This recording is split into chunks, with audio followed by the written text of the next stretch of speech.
자유롭게 보내줄까 꽉 잡은 손을 놔줄라 Never mind. Hi!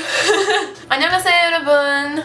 So today I am with you guys and I'm going to be sharing a little bit about how I learned Korean because I've been getting lots and lots of questions about the whole process. So today's video, the way it's going to work is that I'm going to talk about how I started and what I was doing from the beginning, where it got me, where I'm now, and what I'm doing at the moment, and actually what I want to, start doing in the future that I'm not doing at the moment because, I don't want to stay stagnant and not progress. I want to, get better.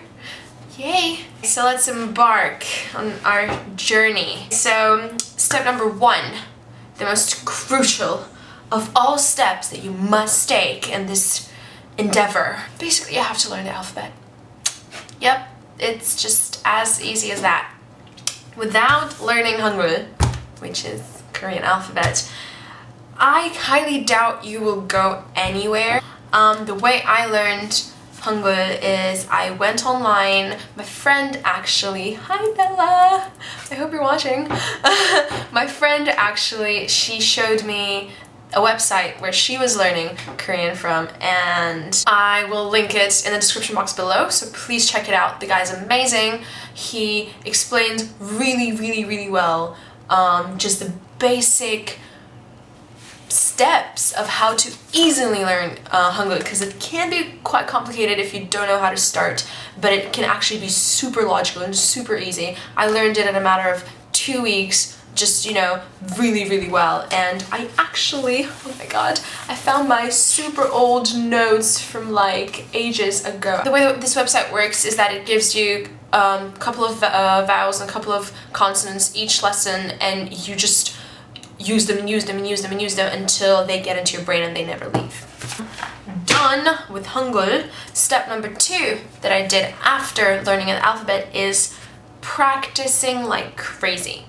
And I'm not kidding, because I'm pretty crazy and that's how I practice. I picked up newspapers, magazines, books.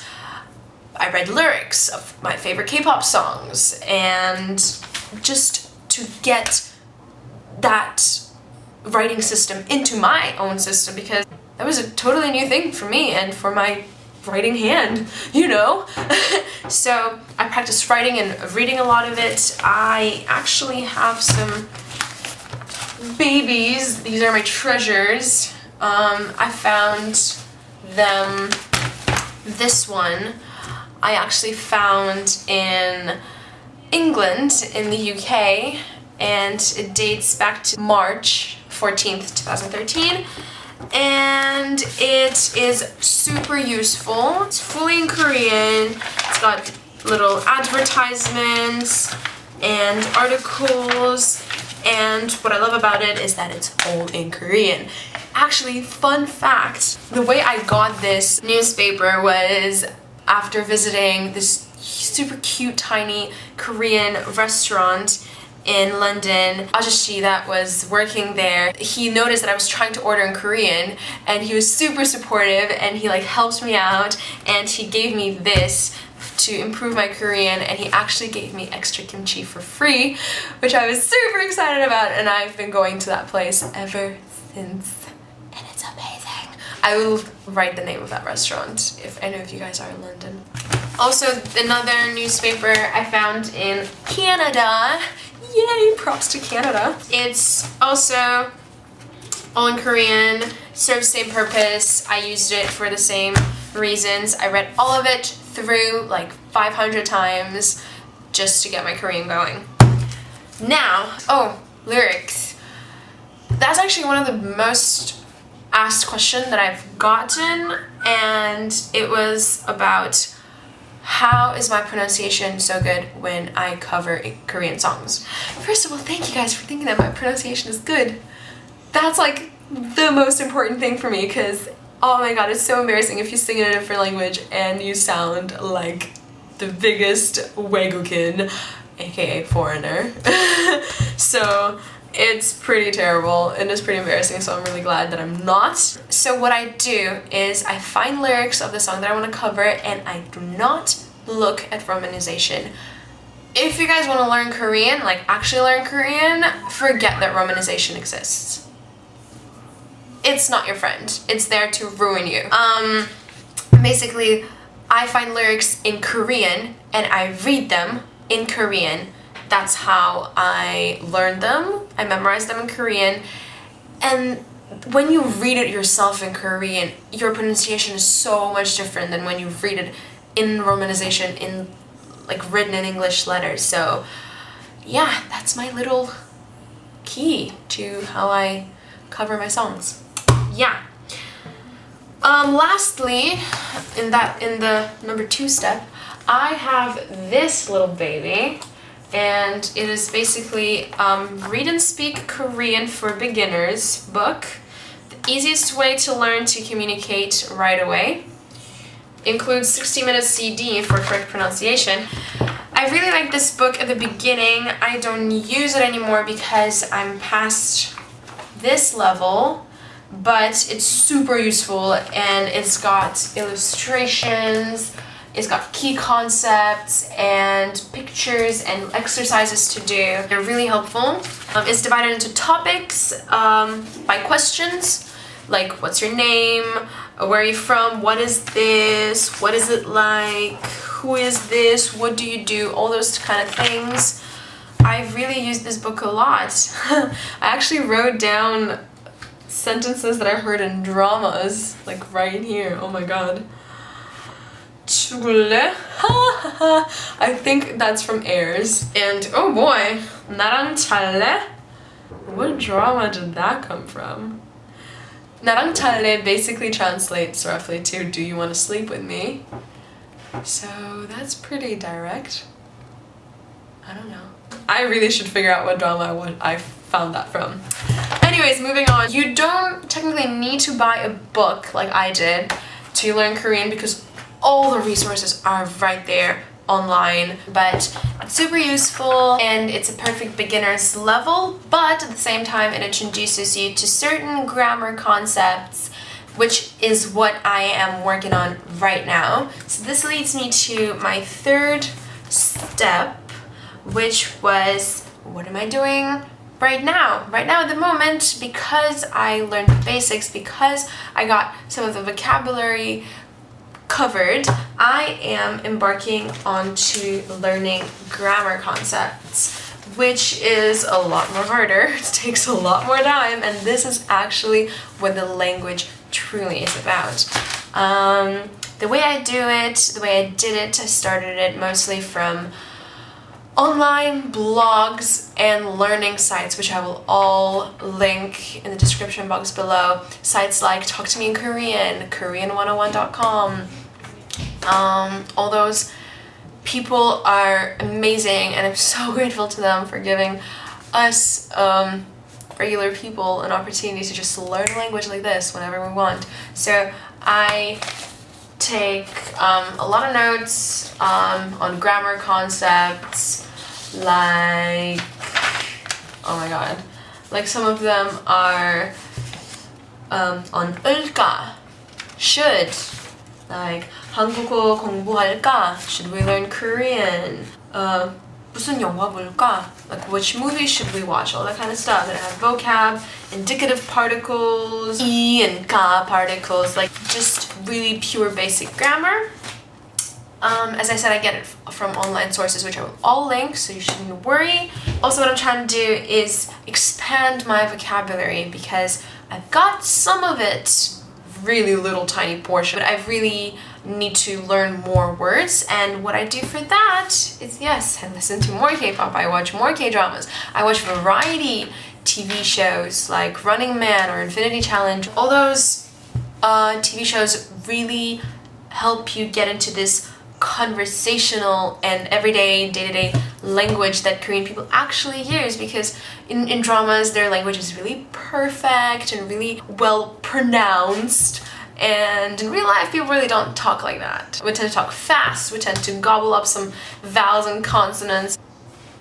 because that's how we talk. This leads me actually to what I want to do in the future, and that is to get comfortable with conversational and everyday Korean of regular Korean people. It's very hard because they talk really fast and sometimes I get really confused. Basically when that happens to you, you just gotta slow them down and say like, 죄송합니다, can you please repeat it? Don't fret, don't freak out if you don't understand something. Just go with the flow, and especially if you make a mistake. That's what gets to me the most. I'm terrible at this. I really want to get rid of this habit, but I have terrible issues speaking in a language, in any language, because I'm afraid to make mistakes. I'm afraid to sound like a child or sound like someone that doesn't know the language well. And I am on a level of a child when it comes to learning a new language, so I really shouldn't have a problem speaking even with mistakes. That's what the smart part of my brain tells me. But another part of my brain, which is my retarded personality, is just like, oh my god, no, I'm so scared, no, I can't do it. So yeah, I really gotta work on that, and if you're one of those people just like me, work on it as well. Yeah. What I want to start doing is to watch the news. First of all, it really gets you into what's happening in Korea, because just learning a language, like book kind of language, really won't get you far in terms of communication, in terms of understanding the people, understanding their culture. And I feel like watching the news in Korean, reading the news articles in Korean can be really challenging and really complicated. You shouldn't start it if you're a beginner, but if you're an intermediate, you might as well try. Even if you're not gonna understand like 90% of it, it's still good practice. It makes you a well-rounded person and just really is useful, so that's what I want to start doing. So just to sum it all up, all the resources that I've mentioned or did not mention in this video, I will post them all in the description box below. Please, please, please check it out, because it is a treasure box of all the possible resources you can find on the internet, because I went ballistic on trying to find as much information, as many resources as I could, so there are a lot. Lastly, Korean or any language is all about repetition, is all about practice. I'm 100% sure you've heard at least in one of your language classes in school, university, anywhere. As much as it sounds cliche, you should practice every day, and you should get at least 15 minutes a day, 10 minutes a day. Really, it doesn't take that long. I have tons of apps on my phone that help me learn Korean on the go. Like, I have a Korean English dictionary, I have a word of the day on my email and on my phone, so I get loads of word of the day, sentence of the day emails, which I all write down and break down in my little cute notebook, which is actually from Korea, that my Korean friend gave me, I think like 5 years ago. She even wrote me the sweetest cute little card. Oh my god. Yejun, if you're watching this, 정말 감사합니다. This means so much to me. And yeah, I write all my notes and all my words of the day, sentences of the day.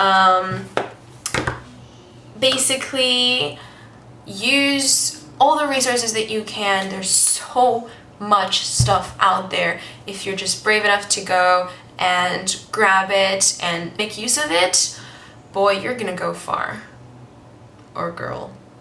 Or yeah. So anyways, that is all for my how I learned Korean video. And for some extra goodie stuff, I actually was supposed to go to Korea this summer, but those plans kind of fell through, which secretly broke my heart. But I'm hanging there, and it's not that bad. Everything happens for a reason. I'm really thankful to those who tried to make it happen, and even though it didn't work out, I'm still super grateful. But hold on, this is not the point of it. Basically, just one little fact that you guys should know is that if you travel anywhere, or even where you live, I'm pretty sure there are Korean culture centers around somewhere, anywhere. Go on the internet, find a closest Korean culture center to you. If you're as obsessed with Korea as I am, go there, check it out. It's usually super fun. People usually there are really friendly and they can answer any of your questions. They can just chat with you. You can just make new friends. That's how Margot makes new friends. And so what I did, I absolutely accidentally, in 2013 in March when I went to London, just walked into a little tiny street. I walk by and I see a window with tons of K's on it, like colorful kind of K's. And I turn my head around and I see a plaque that says Korean Culture Center, and I just drop dead at that moment because I'm just like, what? What are the odds that I will bump into Korean Culture Center in the middle of London just out of nowhere? I ran in there, I looked around, I got so many goodies. I got postcards actually with different K-pop idol groups, which made me super excited. I also got a map of Korea, which I really wanted to use this summer, but I really didn't get to, so, well, tough luck, I'll still keep it. It's so good. It's a map of Greater Seoul, Downtown Seoul, Busan, Jeju Island, Incheon, where the airport is, Gyeongju, and Seoul Subway. It actually has a massive map of all of South Korea on the other side. So, and it just has so much good information, like lost and found centers, subway information, Seoul City tour buses. What? Accommodations that you can rent. It's amazing. And one last thing, the most amazing thing that I found is this little tiny map. Basically, this is a map of central London. This map has 42 red dots that indicate Korean restaurants, cafes, shops, anything that has to do with Korean food. How amazing is this? When I found this, I was just dumbfounded. So I can't wait to move there and try out all of these delicious places. I'm pretty sure my friends will get super tired of me and my Korean food obsession, but do I care? No. So, sorry. Anyways, thanks really for sticking up to this part even. I really don't know who made it this far. But I love you all. Thank you so much for watching, and I'll see you next time. Bye bye.